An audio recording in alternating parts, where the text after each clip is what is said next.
on attendance. And as I mentioned, I'm here with my colleague Cristina Ramaya and myself. Entonces, hoy vamos a tener la presentación acerca de asistencia.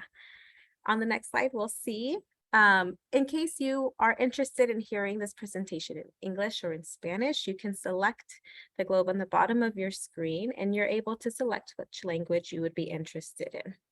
Si usted quiere oír esta presentación en español, nomás puede oprimir el globo abajo de la pantalla y puede seleccionar español si desean oír esta presentación en español.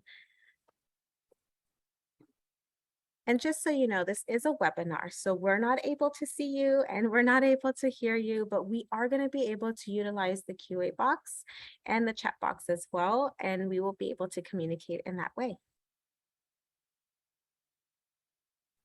And if you can also just take a moment to sign in, we'll make sure to drop in the sign in link in the chat box.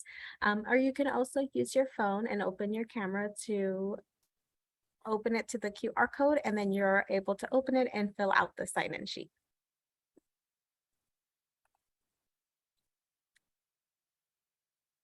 And as we're signing in and we're dropping that link into the box, we're going to go ahead and talk about our wellness themes of the day.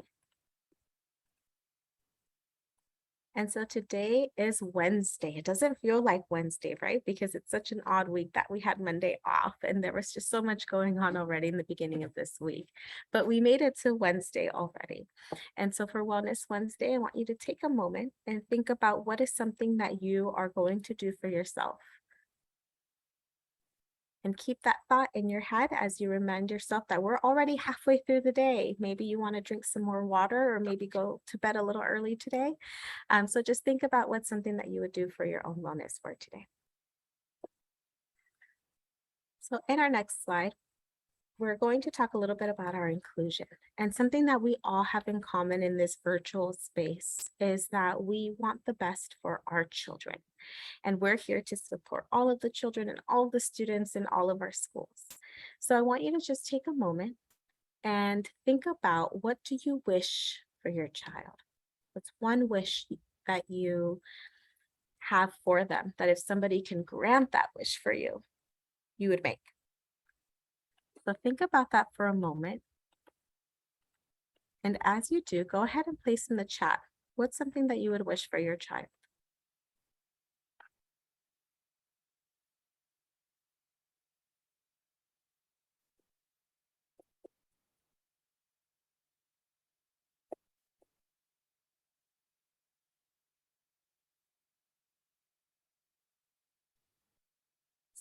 So it sounds like to be kind, to be happy, right? To be successful academically, following our passions, and just to enjoy school.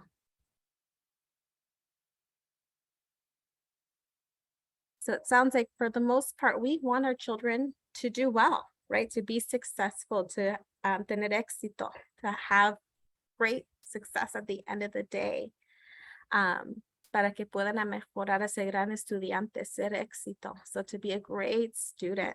And so as we're talking about attendance, we want to talk about how can we help with this particular topic and helping that wish and desire that we have for our children at home. So thank you so much for participating.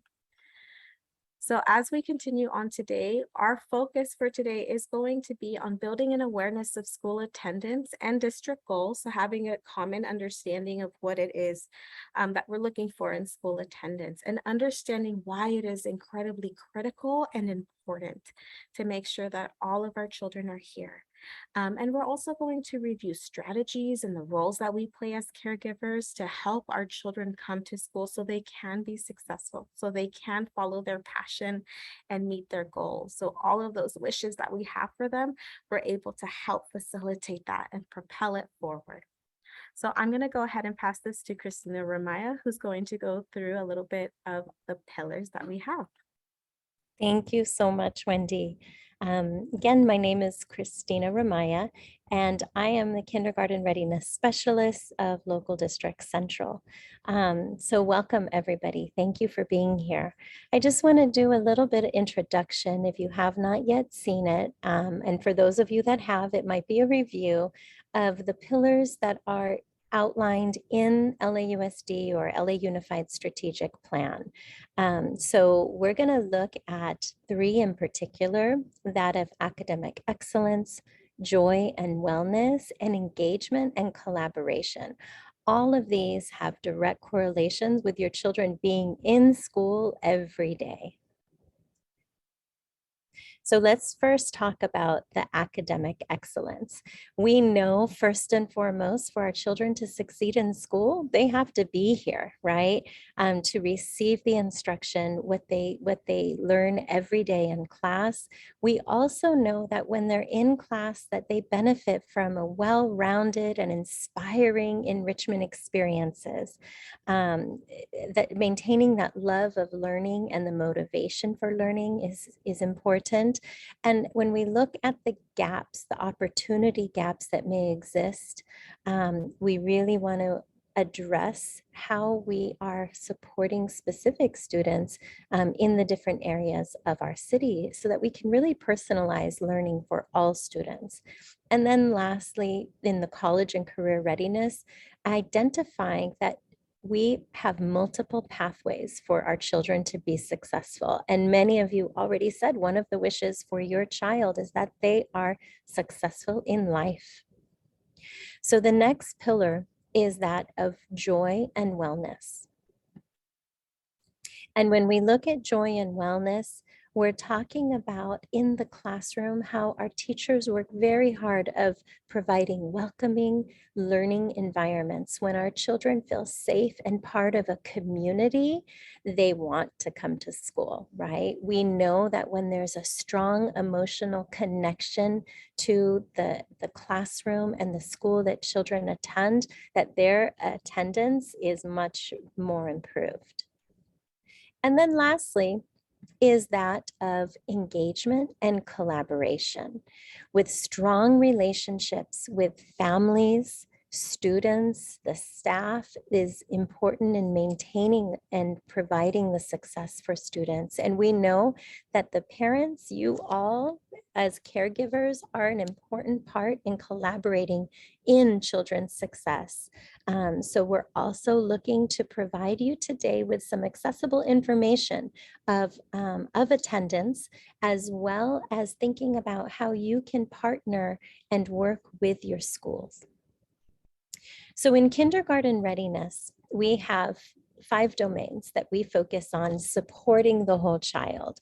So it's not only the academics, but also physical health and well-being. And we know when our children are healthy, they are ready to come to school, social competence and emotional maturity, as well as the academic areas of language, literacy, numeracy. And we can't forget our communication skills. We know that the children rely on you in your guidance of communication, and also we build those skills in our schools.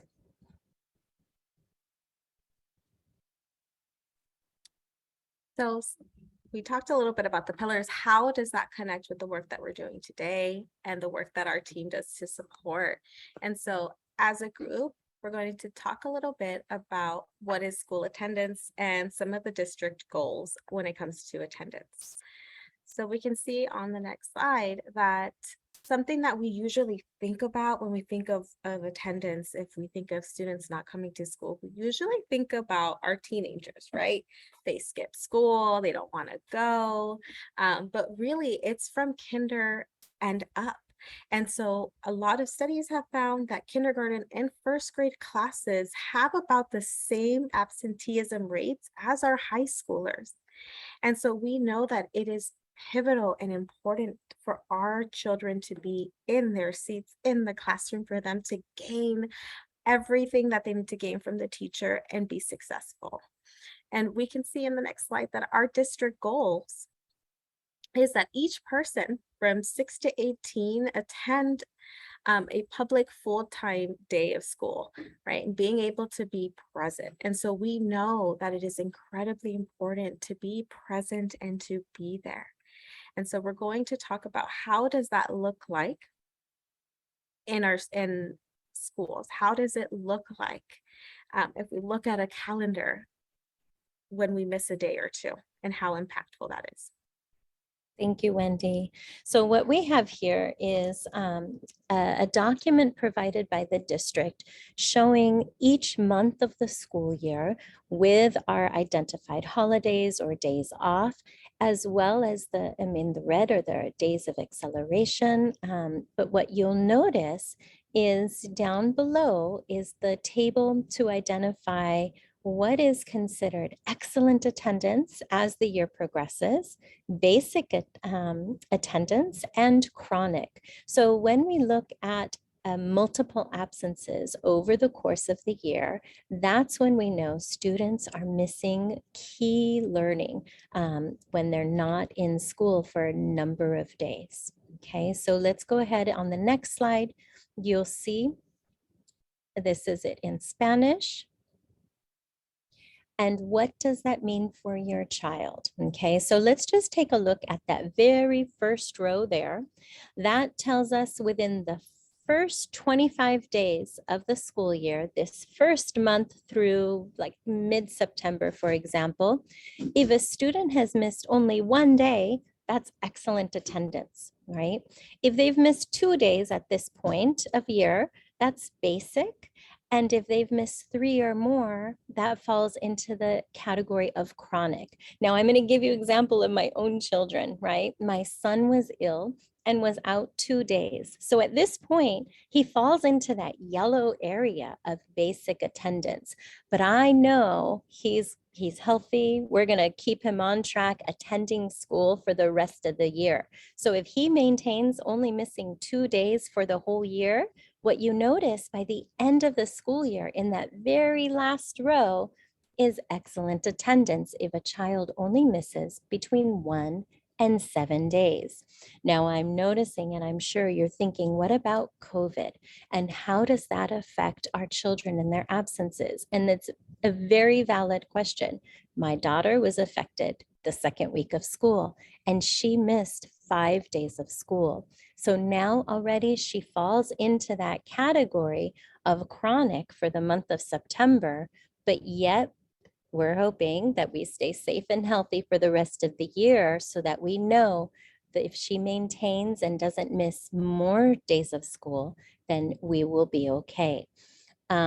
Also important to note, when your child is sick, that of course we keep them home so that they stay safe and we have safety of the others in the rooms that they share with, right? But it's also important to keep in contact with your child's teacher. Inform the attendance office at the secondary schools. Let the teachers know what's happening. That way, if they are missing multiple days at a time, they have the information, the academic information that they need.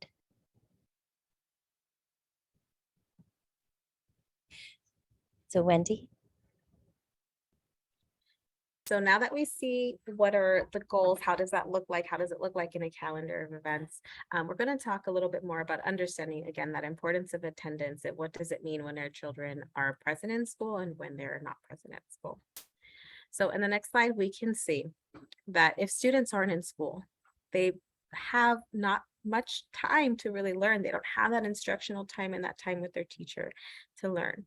So when our students are chronically absent, they're missing a lot of key things in their classroom. And what happens is that it affects them overall, right? And so it may impact, for instance, their reading level. Studies have shown that students who have not reached their reading level by 3rd grade are more often to not finish high school. And so we know the importance of students being in their classrooms and ready to learn so they can absorb all of that information. And what happens is that they're left having to catch up if they're missing days.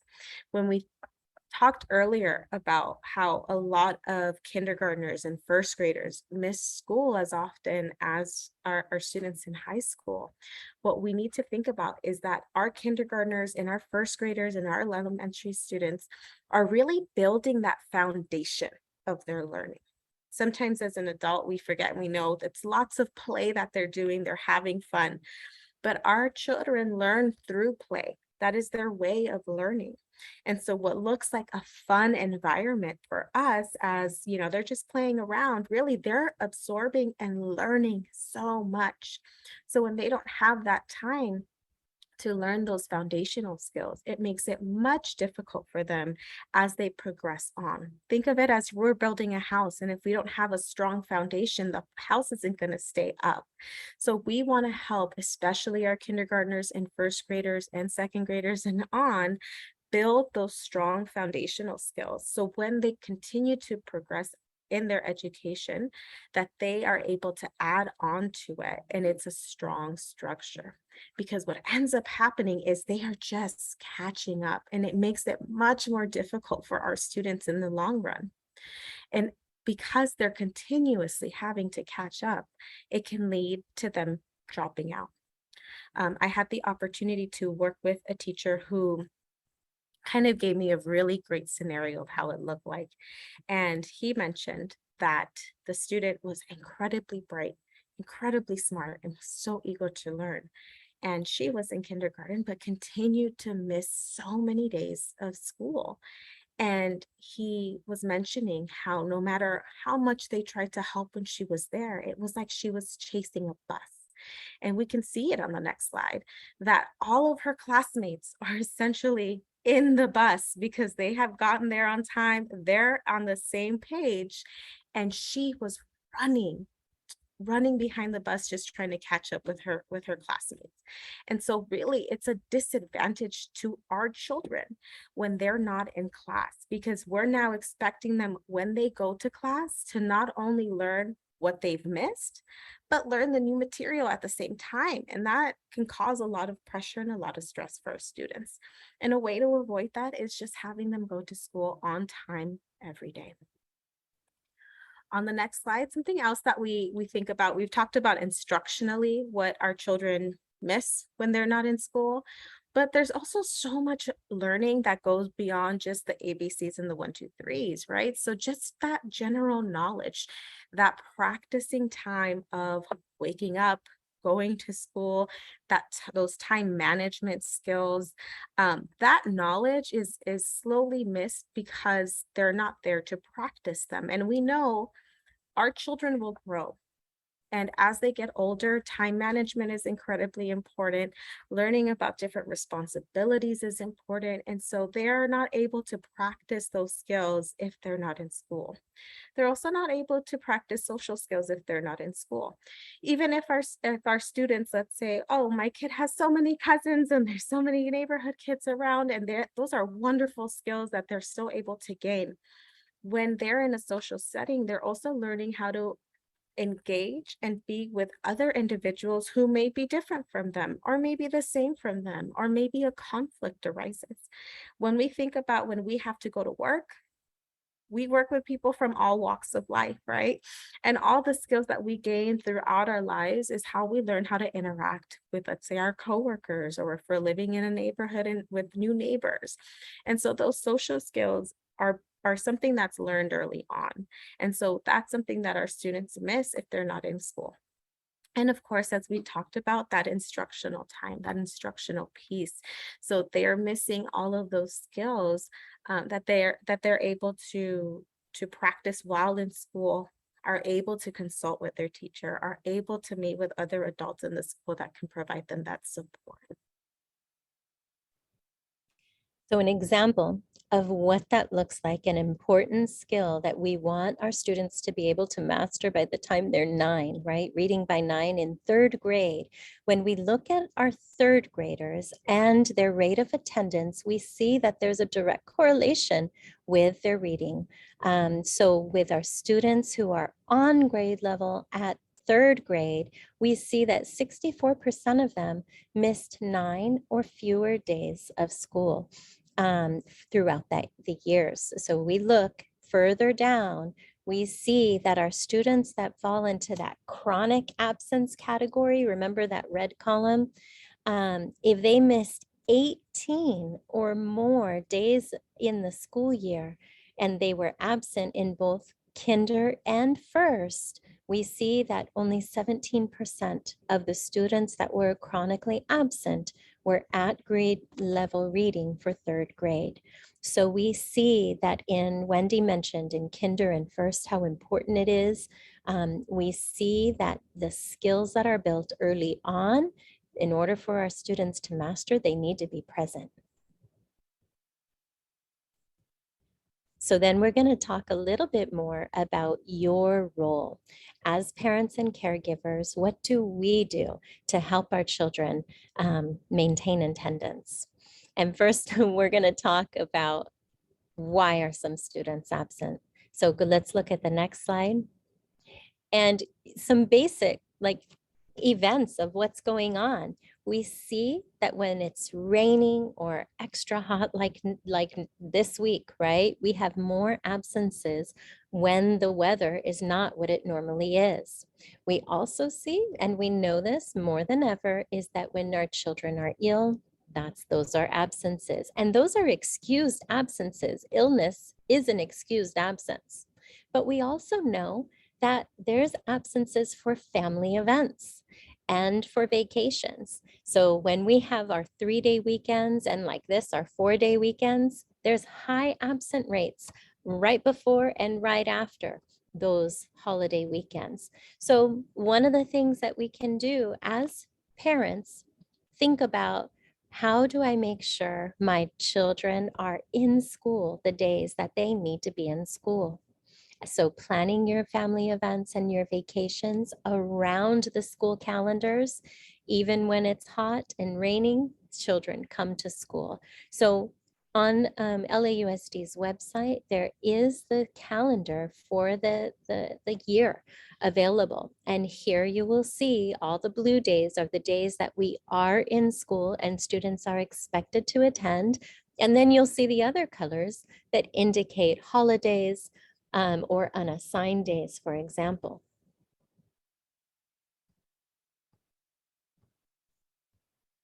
So something that we also know is that sometimes our children don't make it that easy for us to help them come to school.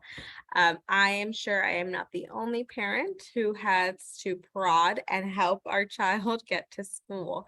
And so I have a 10-year-old, and yes, there are some days where I know it's going to be a struggle to go to school and be able to get things done. And so as we think about that, we want to see how, as a caregiver or a parent, we're able to provide support. Sometimes we might hear that our child says, I hate school. I don't want to go. Why do I have to go? Right? The kids are being mean to me. I'm so tired. Do I have to wake up early, even though we encourage them to go to sleep earlier? And so we know that that's something that is going to come with time.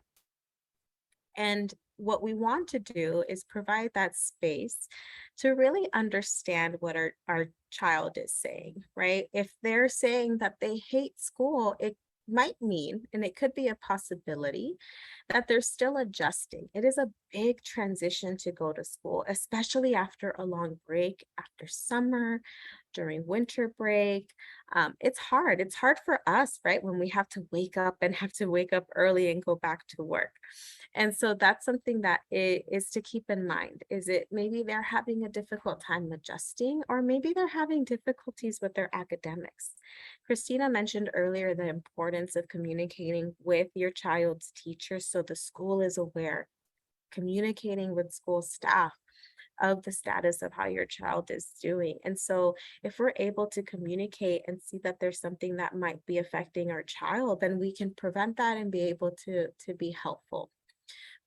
If our children are saying that kids are being mean. It could be that there's just some difficulties with socializing, or maybe there is a change in their friendships, or just the change of the composition of the students that are in there, right? Maybe their best friend moved away and they're sad about it.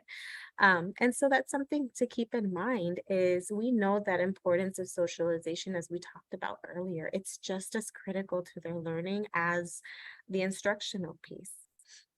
And also if they say that I'm too tired, right? I have to wake up early. And so we know that maybe they are tired. Maybe it's a lack of sleep, or maybe they're just exhausted. Being in school all day, even if it's a lot of fun, can be draining and exhausting, especially when it's really hot outside. So, a way for a parent to respond as a support, or what a caregiver can say, is just helping to listen to our children. Something that we need to keep in mind is that we need to help our children learn how to tell us what's going on. So, as we want them to learn how to write sentences and read, we also want them to learn how to express themselves to us. And that's something that is learned. It's not something that we wake up one day and we automatically can do. And so, as a parent, we want to make sure that we help our children by letting them know to tell us more, right? To try to actively listen. And something that's incredibly important is to pay attention if there has been a sudden change. If your child is the type of child who loves going to school every day, and all of a sudden one day they don't want to go, there's a lot of resistance, and it feels like night and day, that's something to really pay attention to and try to engage in a conversation with your child to see what's going on.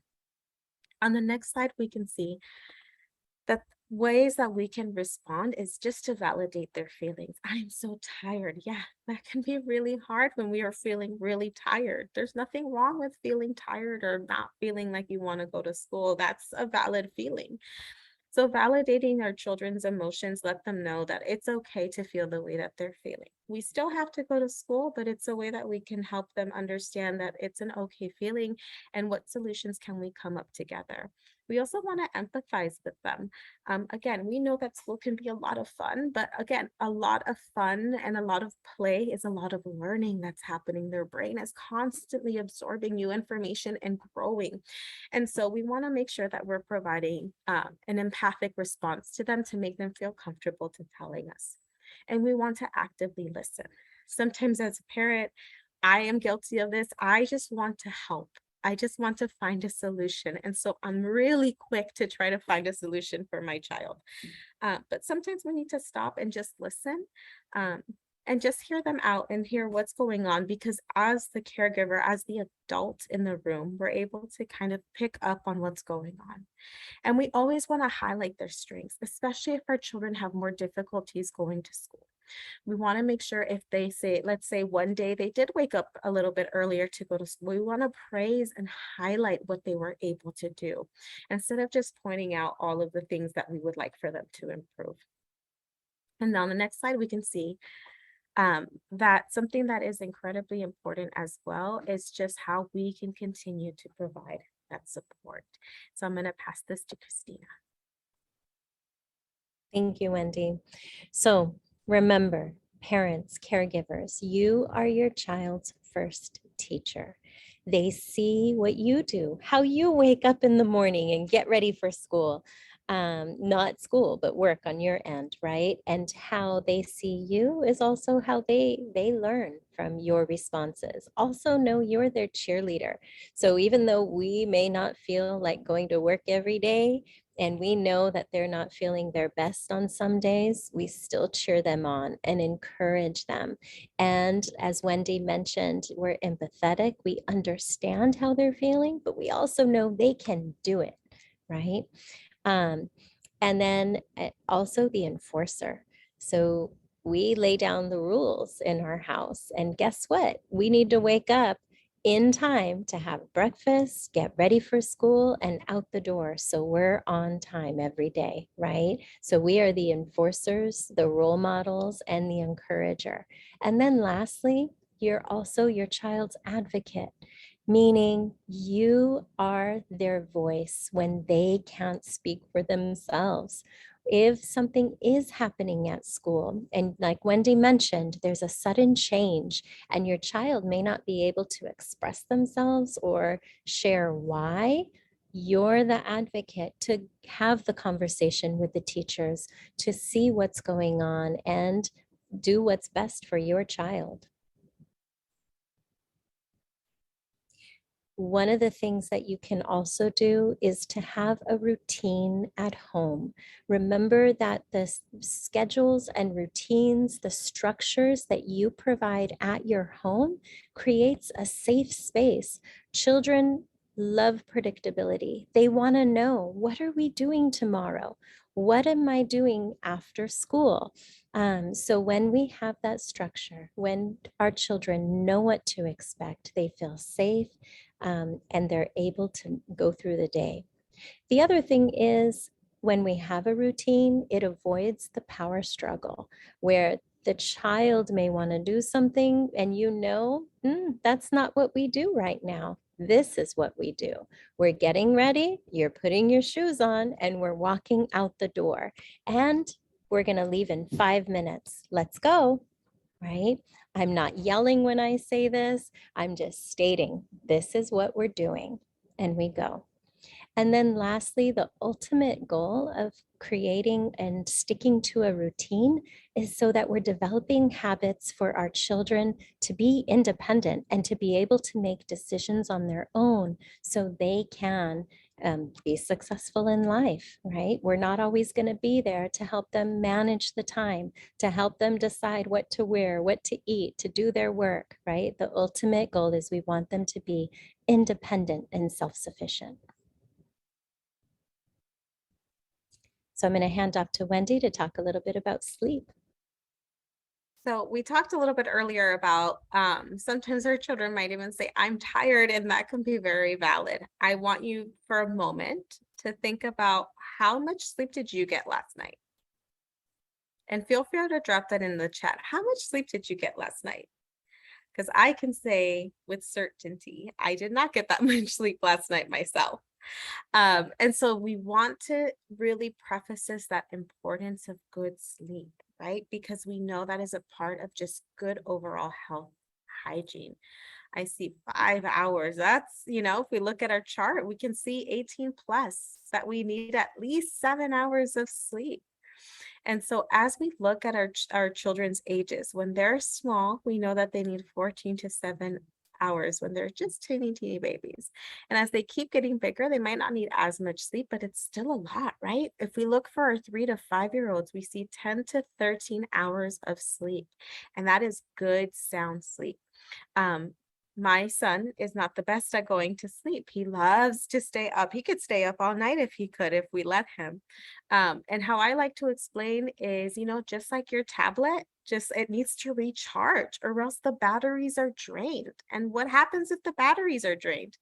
I can't use it. Yeah, you can't use it, right? And so we need to charge up the battery for our iPad, for our tablet to use it. So think of sleep as it's our way to recharge ourselves. So then we're ready to get up and take the day on the next day. Because when we're not having that much sleep, it's much harder for us to concentrate and to focus. And so even for 6 to 12-year-olds, we see that it's about 9 to 12 hours of sleep. And our 13 to 18-year-olds are about 8 to 10 hours of sleep. So even our high schoolers really should be sleeping at minimum 8 hours. That's minimum, right? It is critical for their brain growth and their development that they get that good sleep. And so something that we need to know is that we want to make sure that we plan ahead. So we can see on the next slide, what are some ways that we can help? So we talked a little bit about routines, but that also includes a bedtime routine. I know that my son has more difficulties going to sleep because he can be up all night.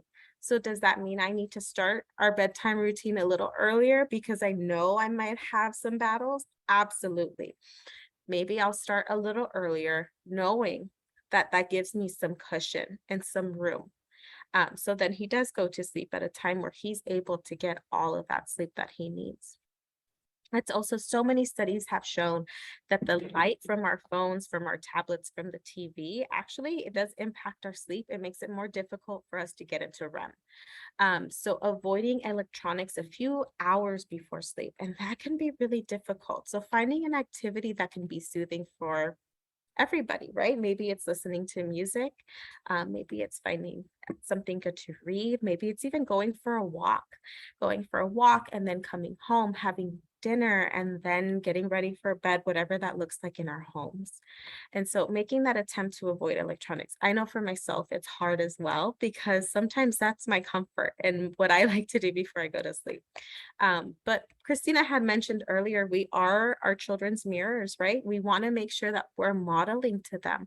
So I can't tell my son, hey, put your iPad away because we're getting ready for bed. And then I'm on Twitter. I'm not setting a really good example because then he's going to wonder, why do I have to do it if you don't have to do it? And that's honestly valid. So it's something that we all need to practice together. And also creating a comfortable sleep environment is something that we want to focus on, whatever that looks like at our home. So again, whatever the routine is that we have, whatever we are able to do to create that continuous comfortability in our home is very important. So on the next slide, we can see some of the things that we reviewed today, right? Is just even having a conversation with your child about attendance. It's not too early or too late to have a conversation with our children about the importance of attendance, right? Why is it so important that they go to school?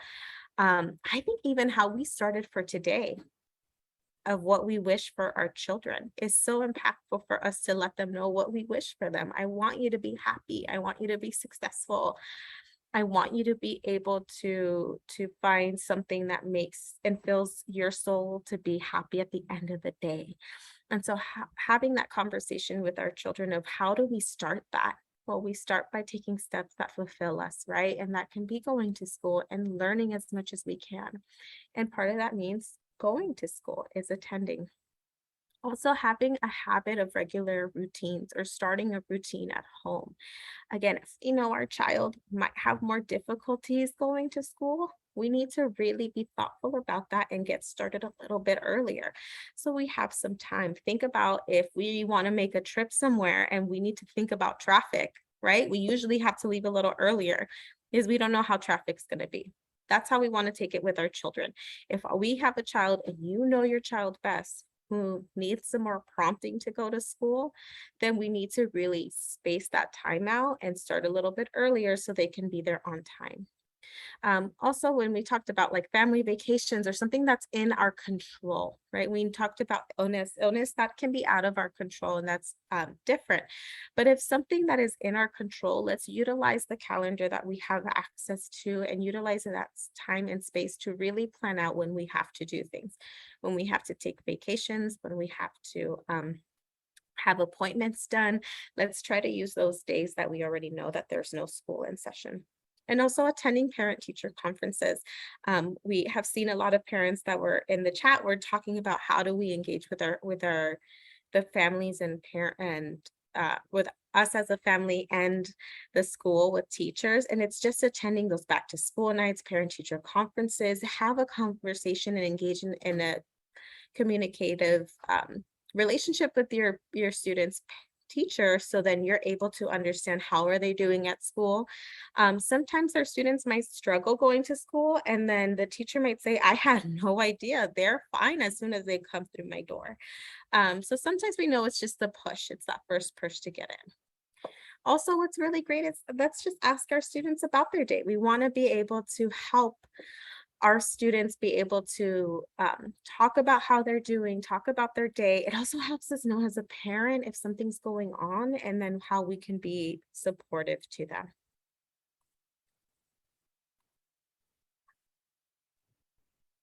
Okay, so we shared a lot of information with you. And what we want to, oops, I don't know, can you guys see me? I don't know why. What we want to highlight is that we hoped we had the opportunity to share with you the district goals and your own personal goals. Think about what are your goals for your child in attending school, right? The other part is the attendance. Why is it important that your child is in school every day, that they're healthy? And then lastly, what's your role as a caregiver as you support your child's success in school? Okay. So we're going to end this session by thinking about what will you do from our conversations today and the information we shared with you. What will you commit to this week? So if you can, take a moment in the chat and share with us, what will you do this week in regards to your child's attendance?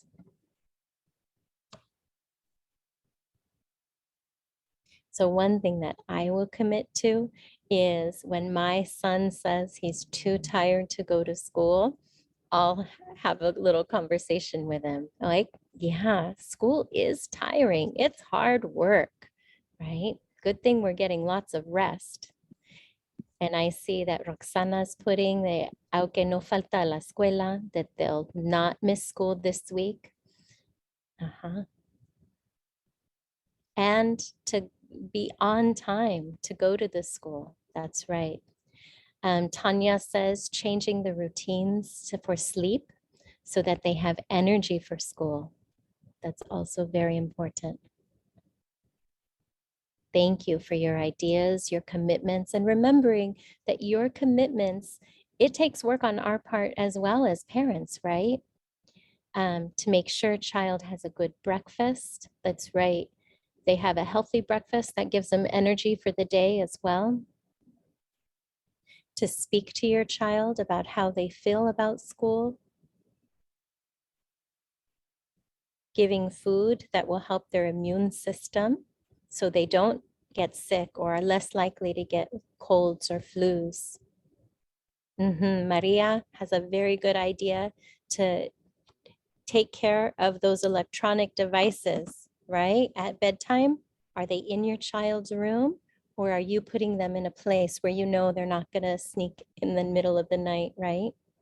Yes, these are all wonderful commitments. So thank you. Thank you all for your time.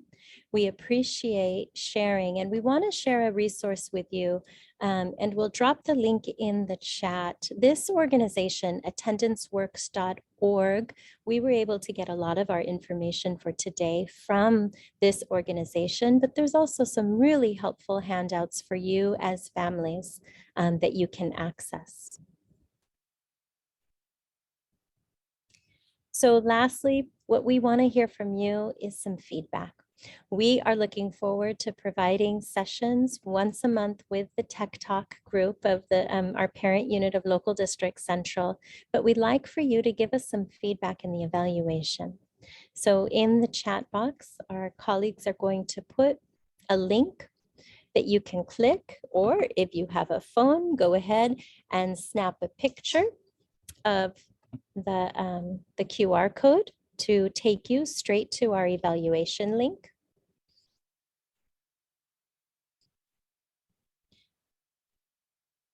And again, we do appreciate your feedback. We take it to heart. This presentation we started it this last year, and we've built on it based on the feedback parents have given us over the year.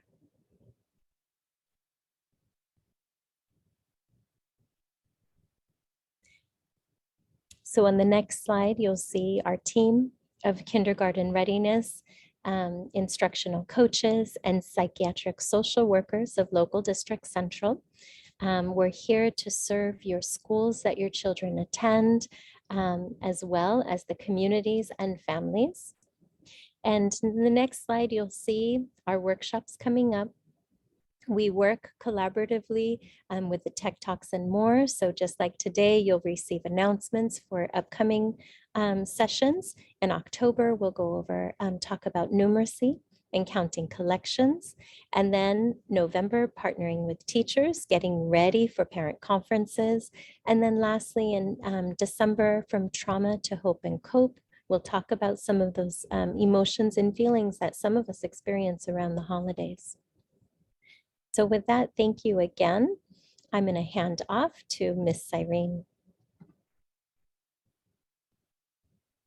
Thank you so much, Kindergarten Readiness Team, Christina and Wendy.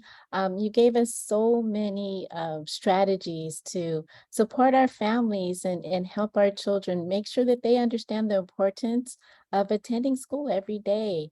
And so from the comments, I could see that the families were able to get lots of ideas and resources for helping their children be able to come to school every day. So with that, I want to say that we also have some other opportunities to engage for families and wanted to share those with you. So in Local District Central, we have coming up tomorrow, actually, 2 events. One is the Black Student Achievement Plan informational meeting for the Parent Advisory Council. So the flyers will be available usually on your community of schools websites. We also have another event tomorrow. The event for the Black Student Achievement Plan will be tomorrow in the evening at 6 p.m. But before that, there's a student voice and empowerment meeting that is available for all students. This is a student event, and they are welcome to join the meeting to learn more about leadership, how to become a leader, social emotional learning, being able to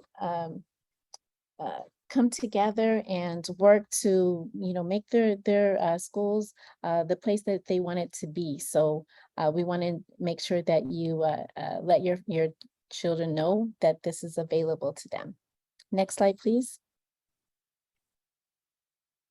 Also coming up next week, September 13th on Tuesday from 9:30 to 11:30 a.m. is our LCAP study group orientation. That is LCAP stands for our Local Control and Accountability Plan Study Group.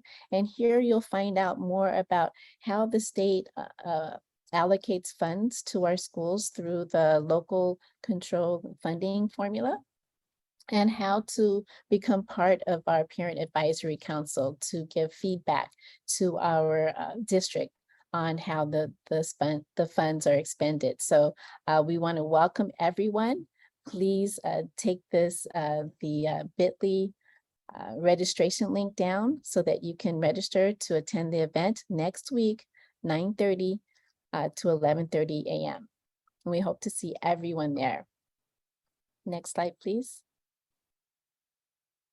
Finally, something else to support our families and our students with homework. There's homework help at the fingertips.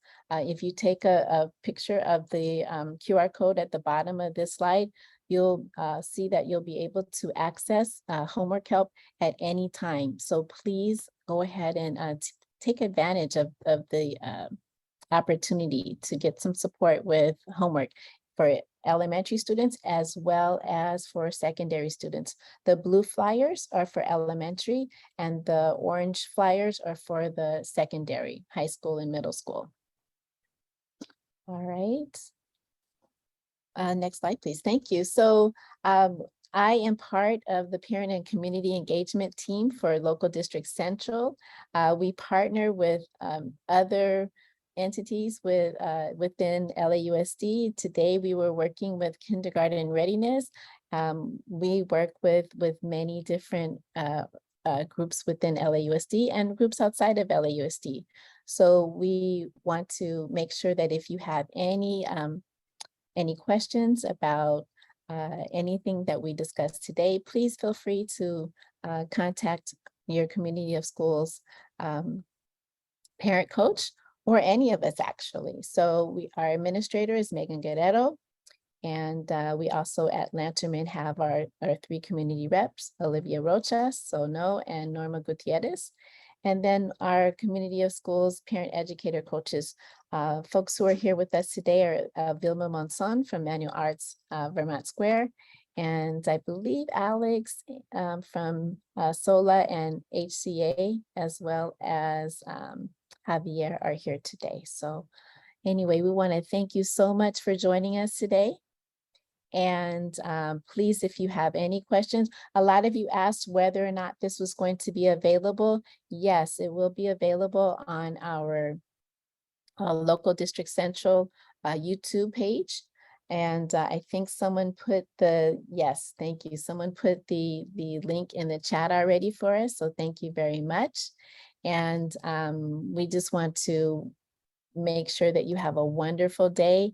Thank you so much for joining us. And we want to see you next week for our next Tech Talk and More conversation. So thank you so much for joining us today.